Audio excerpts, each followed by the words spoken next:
As you perhaps know by now, on 207, we are interviewing the major candidates running for office in Maine this fall. That includes all the candidates on the ballot for governor, the U.S. Senate, and the U.S. House of Representatives, with one exception. Bruce Poliquin, who is running for re-election in the 2nd Congressional District, has declined our invitation to appear on 207.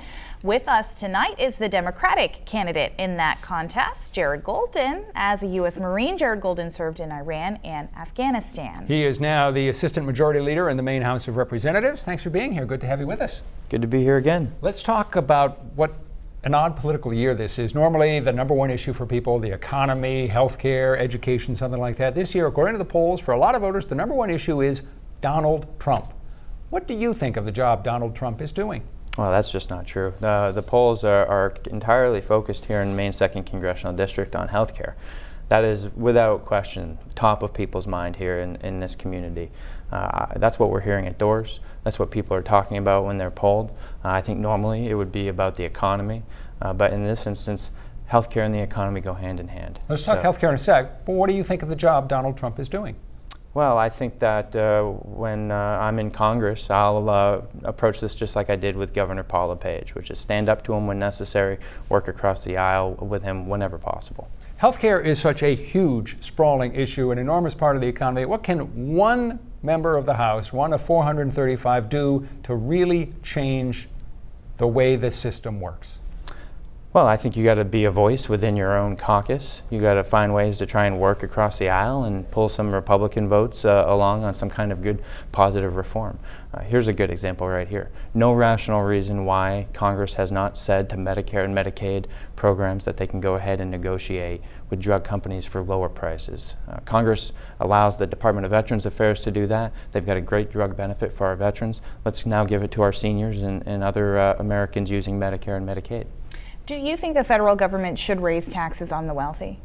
I think that the tax bill that was passed in 2017 was top heavy. It gave too much to millionaires and billionaires and not enough to the middle class. So I would rather see that be the other way around. It's been a year since the shootings in Las Vegas. We just had that anniversary. Since then, nothing has been done in Congress to essentially change any gun laws. Do you think that there is anything that you would do when you go into office to adjust gun laws? I think there's plenty of coverage out there that shows that we're not enforcing the laws that we have. So let's get after that first. Let's make sure that we're fully implementing the laws that are on the books. Which laws? Well, for instance, when people falsely fill out a background check form, I think that should be prosecuted.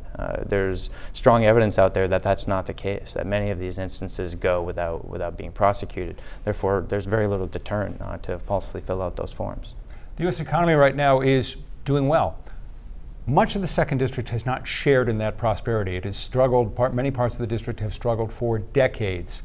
What is the number one thing that the federal government could do to help the economy in Maine's 2nd District? Work with the President of the United States on a massive infrastructure package. You know, we talked about a tax plan that spent a lot of money, added over $1 trillion to our debt, is now running $1 trillion a year budget deficits. That's money that could have been put into rebuilding America, roads and bridges, new freight line, competitive passenger rail and freight rail in places like Maine. This is how we can help small businesses grow because they can't afford to make those infrastructure investments themselves. This, though, is a point that a lot of politicians have made. Again, for decades in Maine, they've talked about rebuilding roads and bridges, and they've talked about rebuilding ports and so forth.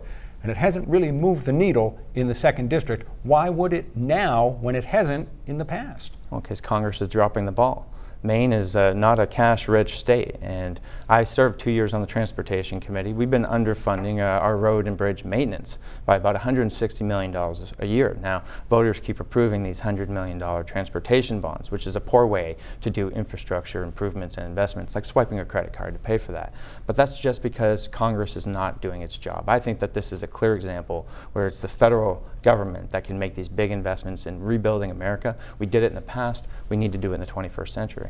So the Gulf of Maine is warming faster than nearly every other body of water. Are there things that we can do to prevent that at this point? Of course. We're in a lot of trouble if we can't do something about climate change. Big report just came out the other day, I think showing very dire consequences if we do not take action as a country and globally. So I think that we should get back into the Paris Accord in an active way and be a global leader on this issue like we have been on so many other issues. America needs to be at the table on this one. I think that we should also be investing in things like renewable energies. That can also create jobs. Speaking of the economy, this is a clear example where jobs and the environment can come together in a positive way.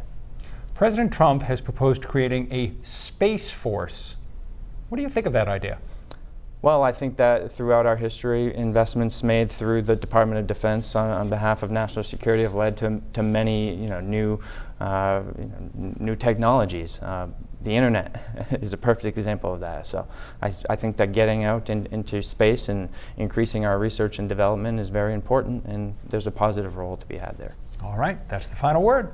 Jared Golden, Democratic candidate for Congress in Maine's 2nd District. Thanks for coming in. We appreciate your being here. Thank you. Appreciate it. A reminder, you can see all of our interviews with the candidates in the 207 section of our website and our mobile app. And